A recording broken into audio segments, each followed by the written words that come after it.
오늘 주님께서 주신 말씀은 에스겔서 37장 1절로 14절까지의 말씀입니다. 다 같이 한 목소리로 봉독하시겠습니다. 여호와께서 권능으로 내게 임재하시고 그의 영으로 나를 데리고 가서 골짜기 가운데 두셨는데 거기 뼈가 가득하더라. 나를 그 뼈 사방으로 지나가게 하시기로 본즉 그 골짜기 지면에 뼈가 심이 많고 아주 말랐더라. 그가 내게 이르시되 인자야 이 뼈들이 능히 살 수 있겠느냐 하시기로 내가 대답하되 주 여호와여 주께서 아시나이다.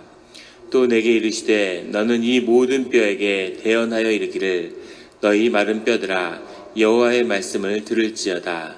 주 여호와께서 이 뼈들에게 이같이 말씀하시기를 내가 생기를 너희에게 들어가게 하리니 너희가 살아나리라. 너희 위에 힘줄을 두고 살을 입히고 가죽으로 덮고 너희 속에 생기를 넣으리니 너희가 살아나리라. 또 내가 여호와인 줄 너희가 알리라 하셨다 하라. 이에 내가 명령을 따라 대언하니 대언할 때에 소리가 나고 움직이며 이 뼈 저 뼈가 들어맞아 뼈들이 서로 연결되더라. 내가 또 보니 그 뼈에 힘줄이 생기고 살이 오르며 그 위에 가죽이 덮이나 그 속에 생기는 없더라. 또 내게 이르시되 인자야 너는 생기를 향하여 대언하라. 생기에게 대언하여 이르기를 주 여호와께서 이같이 말씀하시기를 생기야 사방에서부터 와서 이 죽음을 당한 자에게 불어서 살아나게 하라 하셨다 하라. 이에 내가 그 명령대로 대언하였더니 생기가 그들에게 들어가매 그들이 곧 살아나서 일어나 서는데 극히 큰 군대더라. 또 내게 이르시되 인자야 이 뼈들은 이스라엘 온 족속이라. 그들이 이르기를 우리의 뼈들이 말랐고 우리의 소망이 없어졌으니 우리는 다 멸절되었다 하느니라. 그러므로 너는 대언하여 그들에게 이르기를 주 여호와께서 이같이 말씀하시기를 내 백성들아 내가 너희 무덤을 열고 너희로 거기에서 나오게 하고 이스라엘 땅으로 들어가게 하리라. 내 백성들아 내가 너희 무덤을 열고 너희로 거기에서 나오게 한즉 너희는 내가 여호와인 줄을 알리라. 내가 또 내 영을 너희 속에 두어 너희가 살아나게 하고 내가 또 너희를 너희 고국 땅에 두리니 나 여호와가 이 일을 말하고 이룬 줄을 너희가 알리라. 여호와의 말씀이니라. 아멘. 다 같이 묵상 기도를 드리겠습니다. 하나님 아버지 감사합니다. 주의 음성을 듣고자 저희가 새벽 제단 앞에 모였습니다. 우리 마음의 기도와 우리 마음의 묵상이 주님께 연락되기를 원합니다. 감사드리며 예수 그리스도의 이름으로 기도드렸습니다. 아멘. 오늘 에스겔서 37장 1절의 말씀은 이렇게 시작하고 있습니다. 여호와께서 권능으로 내게 임재하시고 그의 영으로 나를 데리고 가서 주님의 영의 붙들림을 받은 에스겔 선지자에게 새로운 영적 사명이 주어졌습니다.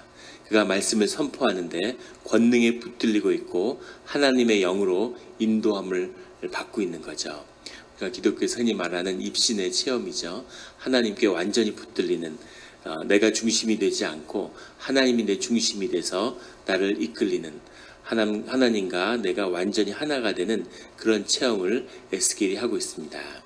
그것을 통해서 주님이 이 에스겔을 인도하여 가는데 골짜기 가운데 두셨는데 거기 뼈가 가득하더라. 그 골짜기는 비크아라는 말인데 이 에스겔서 3장 22절에서는 들이라고 해석됐던 것이죠. 이 에스겔을 들로 불러내서 이 들에서 예루살렘과 이스라엘의 멸망을 하나님이 선포하면서 에스겔의 사역이 시작되었습니다. 근데 그 똑같은 들로 주님이 다시 불러내어서 이제 이스라엘의 회복을, 이스라엘 족속의 회복을 말씀하고 계시는 거죠. 그래서 하나님의 은혜를 더 깊이 체험하게 되는 그런 장소에 서 있는 거죠. 이 에스겔의 말씀은 이 에스겔에게 선포되는 것이고 에스겔의 말씀이 예루살렘이 망한다고 하나님에게 말씀을 대언했을 때 이 바벨론에 와 있는 이스라엘 족속들은 에스겔의 말을 듣지 않는 거죠. 하나님의 도성이 어떻게 망할 수 있느냐 절대로 받아들일 수 없는 겁니다. 그 천년의 도성이 무너지고 망한 거죠. 그 좌절이 얼마나 깊고 심했겠습니까? 상상할 수가 없는 거죠. 이제 완전히 끝이 났구나. 소망이 없구나. 하나님이 예루살렘 성전에 계시는데 예루살렘이 무너졌으니 이제 우리는 하나님을 잃었구나. 이런 완전한 좌절 속에 있는 사람들에게 이제 예루살렘이 회복된다는 말씀을 증거하고 있는 겁니다. 그런데 여전히 사람들은 믿지 않는 거죠. 이번에는 예루살렘이 회복된다고 하니까 또 회복될 수 없다고 그렇게 이야기하는 겁니다. 그래서 인류 역사에 없는 정말 신기하고 놀라운 기적이 일어나는 거죠. 이런 작은 민족이 완전히 세계 제국의 멸망을 당해서 자기 땅을 잃고 노예로 끌려갔는데 그들이 주님을 다시 만나고 보이지 않는 성전을 세워서 다시 회복되어서 자기 고향으로 돌아오는 인류 역사에서 이렇게 억압받은 마이너리티가 다시 회복되는 일은 이 유대 공동체와 초기 이스라엘 공동체, 초기의 기독교 공동체, 초대교회 외에는 없습니다. 밟히면 끝나는 거죠. 그런데 그것을 다시 주의 힘으로 회복시키는 그 역사가 일어나는 거죠. 동시에 이 하나님의 말씀은 우리 자신의 회복을 향한 것이고 오늘 우리를 향하고 있습니다. 우리가 도저히 있을 수 없는 일, 도저히 안 될 것 같은 일을 주님은 하실 수 있다고 말씀하시는 거죠. 오늘 말씀 가운데 3절에 그가 내게 이르시되 인자야 이 뼈들이 능히 살 수 있겠느냐 이렇게 물어보시죠. 이것은 우리를 향한 말씀이기도 하죠. 하나님이 우리에게 주신 말씀이 능히 이루어질 수 있겠느냐 이렇게 물어보시는데 에스겔은 주께서 아십니다 라고 대답하는데 확신이 없는 살아날 수 있습니다 이렇게 대답하는 것이 아니라 사실은 아무리 생각해도 절대 있을 수 없는 일인 거죠. 우리의 이성으로 우리의 경험 안에서는 절대로 있을 수 없는 일인데 그런데 그 일을 주님은 이루실 수 있다고 말씀하시는 겁니다. 주님이 오늘 말씀하시는데 마른 뼈들아 여호와의 말씀을 들을지어다 라고 이 선포하는 에스겔의 마음은 어떤 것이겠습니까? 주님의 명령에 순종하는 그 마음으로 주님의 말씀을 그대로 마른 뼈에게 선포하고 있는 거죠. 6절에 가면 내가 여호와인 줄 너희가 알리라 그렇게 말씀하시는 거죠. 우리가 주님을 믿습니다. 우리가 주님을 압니다. 이렇게 고백하는데 주님은 너희는 나를 모른다 이렇게 말씀하시는 거죠. 너희는 나를 믿지 않아. 너는 아직 나를 모르고 너는 나를 믿지 않는다. 마른 뼈가 살아나는 것을 볼 때 그때 네가 나를 믿게 될 거다 이렇게 말씀하시는 거죠. 우리는 믿습니다 하지만 사실은 잘 안 믿겨지는 거죠. 이런 일이 어떻게 일어날 수 있습니까? 이런 일이 일어나겠습니까? 그런데 주님이 그 일이 일어난 다음에 너는 내가 하나님인 줄 알게 될 거다 이렇게 말씀하시는 거죠. 이런 전능하신 권능의 하나님을 경험하고 만나는 그런 우리 성도님들이 되시기를 예수 그리스도의 이름으로 축원합니다. 이 말씀은 또 우리를 향한 것이고 이스라엘 공동체를 향한 것이었지만 동시에 그것을 모든 것을 초월하는 그런 시대와 공간을 초월하는 하나님의 말씀으로 우리에게 다가옵니다. 그래서 기독교의 역사 가운데 이 말씀은 늘 영생을 향한 부활을 향한 소망으로 받아들여졌죠. 우리가 죽음 뒤에 마른 뼈가 될지라도 다시 주님 안에서 부활하고 주님이 주시는 새로운 육체를 입을 수 있다고 하는 그런 믿음의 소망의 말씀으로 받았습니다. 이것이 말씀이죠. 말씀을 받는다는 것은 하나님이 말씀이시기 때문에 하나님의 임재가 우리 가운데 와서 우리의 삶 가운데 역사하시는 겁니다. 그래서 시대와 공간과 대상을 초월하는 늘 살아서 움직이는 그 말씀이 되는 거죠. 오늘 우리의 말씀에 붙잡는 우리의 심령 가운데 우리 간구 가운데 마른 뼈가 살아나는 그런 소망으로 주님께 간구하는 이런 새벽 기도의 자리가 되기를 예수 그리스도의 이름으로 축원합니다. 5절에 주 여호와께서 이 뼈들에게 이같이 말씀하시기를 내가 생기를 너희에게 들어가게 하리니 너희가 살아나리라. 창세기에 나왔던 창조의 역사를 다시 보여주시는 생기가 들어감으로 그것이 생명이 되는 거죠. 하나님의 영이 생명의 중심에 있다고 하는 것을 주님이 보여주고 계십니다. 사람들이 달걀을 이루고 있는 달걀의 단백질이 뭐고 성분이 무엇인지를 과학자들이 잘 알고 있죠. 그래서 그것을 인공적으로 합성할 수 있다는 겁니다. 달걀을 만들어낼 수 있는 거죠. 근데 문제는 그 달걀이 깨어나서 병아리가 되지 못하는 거죠. 그 안에 무언가 생명을 일어나게 하는, 자라게 하는 그 생명의 무언가가 들어있는 거죠. 근데 그것이 무엇인지를 모르는 거죠. 그것이 생명의 중심이고 생명의 역사입니다. 우리 삶을 사는데 하나님의 영이 살아있는 동안에 우리의 삶이 계속 회복되는 거죠. 세포가 죽고 살아나고 죽고 살아나고 이러면서 우리의 삶을 계속 새롭게 하는데 그 생기가 사라져 버리면 우리의 삶도 끝이 나는 거죠. 그 모든 생명의 중심이 주님 안에 있는데 우리의 모든 것을 알고 우리를 만드신 주님이 우리를 회복시키는 일, 우리를 다시 살려내는 일, 그 일은 사실은 우리를 만든 사람이 있다면 아무 일도 아니겠죠. 우리는 상상할 수 없지만 주님은 그 일을 이루신다는 겁니다. 그 일을 이루어지는 것을 볼 때 너희는 내가 여호와인 줄을 알리라. 이렇게 주님이 거듭 말씀하고 계시는 거죠. 9절에는 놀라운 말씀이 있는데 또 내게 이르시되 인자야 너는 생기를 향하여 대언하라. 왜 하나님의 그 역사를 주권적으로 이루어 가시는데 굳이 에스겔을 세워서 에스겔을 통해서 하나님의 말씀을 선포하게 하실까 하는 거죠. 하나님이 그냥 구름 위에서 선포하고 하늘 위에서 선포하고 하나님의 권능으로 이루시면 되지. 왜 에스겔에 이런 고백이 있고 에스겔의 순종이 있고 에스겔을 통해서 말씀을 선포하는데 심지어는 하나님의 영, 성령을 향해서 에스겔을 대언하게 하는, 그래서 성령이 이 에스겔의 말씀, 에스겔이 물론 대언한 것이지만 에스겔의 입을 통해서 육신을 통해 나온 그 하나님의 말씀에 순종하게 하는 그런 역사를 이루게 하시는가 하는 거죠. 이것이 하나님의 뜻이고 하나님이 세상을 움직여가는 주님의 경륜의 핵심인 거죠. 하나님의 뜻을 이루기 위해서는 하나님을 믿고 하나님의 말씀에 따라 살며 선포하는 자가 있어야 된다는 겁니다. 창세기 노아처럼 이렇게 에스겔이 있어야 하나님의 말씀이 선포되고 그 말씀을 받아들이고 그 말씀이 이루어진다는 거죠. 하나님 우리에게 의식을 허락하셨어요. 우리의 생각과 의식이 우리의 심령을, 우리의 무의식을 덮고 있죠. 우리가 그 수요 예배 때 나눴나요? 우리 누가 우리의 주인이냐 이런 걸 나눴는데 왜 하나님은 그러면 거짓된 생각과 자아를 우리 위에 얹어 놓으셨을까? 어차피 거짓인데 아예 없애서 이런 새들처럼 본능적으로 살게 하시지. 하나님을 그냥 무조건 따를 수 있는 존재를 만드시지. 왜 의지를 주고 생각을 주어서 우리를 힘들게 하실까?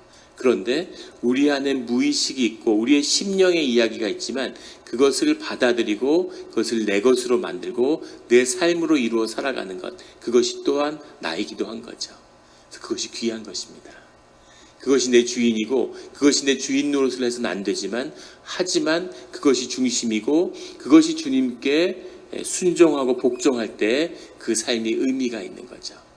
주님이 그 길을 말씀을 선포하라고 말씀하고 그것에 순종하는 에스겔의 그 말씀을 통해서 이 세상이 움직이고 이루어져가는 그 일들을 이루신다는 겁니다. 늘 주님께 의지하며 주님의 말씀을 믿고 선포하는 우리 성도님들, 또 그 삶의 자리가 되기를 예수 그리스도의 이름으로 축원합니다. 이 말씀을 받을 때 말씀 가운데 11절에 가면 우리의 소망이 일어난다 이렇게 이야기하고 있는 거죠. 그들이 지금은 소망이 없어서 다 멸절되었다고 하는데 그 말씀을 받을 때 12절에 나오는 내가 너희 무덤을 열고 너희로 거기에서 나오게 하고 이스라엘 땅으로 들어가게 하리라. 내가 너희의 무덤을 열고 너희로 거기서 나오게 하며, 이것은 바빌론 땅에 있는 이스라엘 족속을 향한 것이기도 하지만 모든 삶의 무너진 자리, 하나님의 영을 잃어버린 자리에서 다시 그 영을 받으면 일어나서 무덤을 열고 걸어 나오게 만들겠다는 주님의 말씀이 있죠. 주님의 영이 움직이면 살아나는 겁니다. 한국에서 사역을 하는데 기성교회에서 사역을 하니까 교회는 뭐 아주 잘 돌아가죠. 이렇게 완전히 이런 목회자들도 뭐 10대 명 되고 뭐 굉장히 조직적이고 얼마나 이렇게 무슨 회사에서 기업에서 하는 것처럼 이렇게 착착착 돌아가는 거죠. 근데 문제는 하나님의 영에 붙들리고 하나님의 말씀을 담는 하나님의 임재를 잃어버린 겁니다. 한국 교회의 비극이죠. 많은 일을 하지만 하나님이 주시는 그런 생명수가 없는 거예요. 목회자 입장에서는 하나님의 임재가 소멸하면 누구나 마찬가지겠지만 힘드는 거죠. 삶이 썩어가고 우리의 삶의 자리가 부패하고 힘을 잃어가는 겁니다. 근데 그 말씀을 이렇게 접하게 되면, 하나님의 영을 접하면 살아나는 거죠. 그때 그 광진군가 이런 그 워커힐 호텔이 있는 그쪽 동네 어디였던 것 같은데, 컨테이너 같은 걸 쌓아놔서 외국인 노동자들이 거기 이제 와서 이렇게 살고 뭐 훈련도 받고 이러는 직업 훈련소 같은 게 있었는데, 하여간 그 컨테이너를 빌려서 그 외국인 노동자들을 향해 사역하는 그런 선교사님인데, 같이 이렇게 공동체 예배를 드리는 겁니다. 그런데 그 아주 그 험불하고 그 낮은 자리에 하나님의 영이 함께하고 있는 거죠. 그 말씀이 살아있고 가면 확 살아나는 거예요. 그러니까 거길 가야 되는 거죠. 생명수를 마시러. 거길 갔는데 저녁 7시에 집회가 시작되면은 목요일 날 저녁에 모였는데, 그러면 새벽 1시, 2시, 3시까지 가는 겁니다. 영이 함께 하니까 뭐 거기에 대언이 있고 말씀이 터지고 치유가 일어나고 뭐 온갖 일이 다 벌어지는 거죠. 그런데 거기서 완전히 생명이 살아나는 걸 경험하게 되는 거죠. 그게 있어야 살 수 있는 거죠. 그걸 경험하고 돌아오면, 그러면 막 집에 오면 2시, 3시가 되는데, 새벽 기도를 가야 되는데 2시, 3시에 자면 못 일어나는 거죠. 시계가 아무리 울어도 못 일어납니다. 그러니까 잠을 자지 않고 밤을 새워야 되는데, 일단 자리에 앉으면 못 일어나요. 교회를 가서 자리에 앉으면 못 일어나는 거죠. 그러니까 서서 계속 기도를 하면서 이렇게 도는 겁니다. 걸어야 되는 거죠. 계속 마루를 계속 돌면서 그 시간이 지날 때 한 2시간을 걷다가, 그러다가 새벽 기도를 가는 거죠. 그렇게 해도 거기를 계속 찾아가는 겁니다. 거기에 생명이 있고 내가 살아나기 때문이죠. 그것이 말씀의 비밀이고 예배의 비밀입니다. 그런 예배를, 그런 임재를 경험해야 되는 거죠. 그래야 삶이 살아나고, 아무리 육신이 고되고 삶의 자리에 환경이 어려웠고 정말 무덤 속에 누워있는 것 같은 삶의 때가 있죠. 하지만 거기에 말씀이 임하고 하나님 우리 삶 가운데 이루실 일을 말씀하시면, 그러면 살아나는 거죠. 일어날 일을 말씀하지 않으셔도 하나님의 말씀이 그냥 들리기만 하면 그러면 살아납니다. 이게 생명의 비밀인 거죠. 가까이만 있어도. 왜 예수님을 사람들이 구름처럼 따라다니고 밤에 배를 타고 예수님이 어디 계신가 찾아다녔겠어요? 내가 기적을 힘입어서, 내가 꼭 빵을 5병여를 먹어서 그랬을까요? 그게 아니죠. 그 주변에만 있어도, 그런 일을 보기만 해도 하나님의 임재가 함께하는 그 자리에서는 사람들이 살아나는 놀라운 생명의 역사를 경험하게 되는 거죠. 무슨 병이 낫고 뭐 이런 건 그냥 다 따라오는 부수적인 것이고, 본질은 우리의 이 생명의 힘이, 삶의 능력이 올라오는 겁니다. 그것이 이 말씀의 비밀이고 생명의 비밀이고, 하나님이 우리가 정말 알기를 바라는 그 임재의 비밀인 거죠. 절대로 이스라엘이나 예루살렘이 아니라, 예루살렘의 성전이 아니라 너희의 마음을 새롭게 하는 새 영과 새 마음을 얻는 것이다. 그 안에 하나님의 영이 함께하는 거다. 이것이 너희의 보이지 않는 성전이고 너희의 삶의 비밀이다. 그것을 히브리의 노예가 돼서 바빌론에서 깨달아야, 그래야 하나님의 나라가 다시 이루어지고 너희 가운데 영적인 예루살렘이 회복된다 라는 것을 말씀하고 계시죠. 오늘 우리가 삶의 자리에 있는데 여러 가지 일들을 겪으면서 살아가게 됩니다. 그리고 우리가 어떻게 할 수 없는, 도저히 이건 어떻게 할 수 없어, 그런 일들과 마주하게 되겠죠. 하지만 하나님이 우리에게 물어보시는 겁니다. 마른 뼈가 살아나겠느냐, 뼈들이 능히 살아날 수 있겠느냐, 이렇게 물어보고 계시는 거죠. 믿음으로 뼈들이 생기를 얻어서 무덤에서 걸어 나오는 그런 신앙의 길이 되기를 예수 그리스도의 이름으로 축원합니다. 같이 기도드리시겠습니다.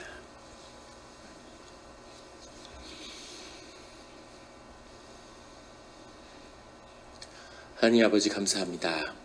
귀한 말씀을 주시니 감사합니다. 우리가 늘 기도함으로, 우리의 심령이 열림으로, 성령이 함께함으로 하나님의 말씀이 정말 살아계시는 하나님의 임재가 되어서 우리의 삶을 살리는 그런 능력의 역사가 우리 가운데 일어나기를 원합니다. 우리가 비록 메마른 자리에 있고 마른 뼈가 되어서 무덤에 누워있는 것 같은 그런 자리에 있지만, 주님 이곳에 함께 하시면 도저히 일어날 수 없을 것 같은 회복과 치유와 삶의 능력이 우리 가운데 역사하고 주님의 교회가 생명수가 솟아나는 우리의 삶의 모든 문제가 해결받는 그런 예배가 올려지는 교회가 우리 가운데 세워지는 줄 믿습니다. 하나님, 우리가 삶의 자리에서 이 연약한 육신으로 늘 두려움 속에 살아갑니다. 하나님, 우리에게 두려워하지 말라고 말씀하여 주시니 감사합니다. 주님, 우리의 삶이 마치 바람 앞에 촛불처럼 오늘이라도 꺼져버릴 것 같은 그런 바람 앞에 있습니다. 하지만 그 바람의 주인도, 바람을 주관하실 수 있는 분도 주님이심을 우리에게 깨닫게 하여 주시니 감사합니다. 주님, 늘 주님만 의지하게 하여 주시옵소서. 하나님, 특별히 우리의 자녀들을 위해서 기도하기를 원합니다. 자녀들을 세상에 내보내고 세상 가운데 살고 있습니다. 기도를 알지 못하고 주님을 아직 깊이 경험하지 못하는 그런 자녀들입니다. 그 자녀들을 주님께 올려드립니다. 십자가의 보혈로 덮으며 주님의 이름으로 주님의 거룩한 씨를 그 심령 가운데 심으며 기도하며 키워왔사오니 그 주님께 드린 자녀들이 주님의 보호하심 가운데, 주님의 인도하심 가운데 최선의 삶을 살게 하여 주시옵소서. 주님이 앞서가며 우리가 아무것도 할 수 없음을, 그리고 자녀들이 우리를 혹시 닮았을까 봐 하는 그런 마음이 있습니다. 오직 주의 자녀이오니 주님을 닮고 주님이 만드신 그 하나님의 형상이 살아나서 정말 빛나는, 반짝반짝 보석처럼 빛나는 그런 삶을 살아가는 것을 보게 하여 주시옵소서. 주여 아버지, 그것을 위해 우리가 살고 희생하며 울며 기도합니다. 주여 아버지여, 십자가의 보혈이 우리 가운데 흐르고 있사오니 십자가의 그 하나님의 눈물과 기도가 우리와 함께하고 있사오니 우리들의 자녀들을 붙들어 주시고 주님이 인도하여 주시옵소서. 감사드리며 예수 그리스도의 이름으로 기도드렸습니다.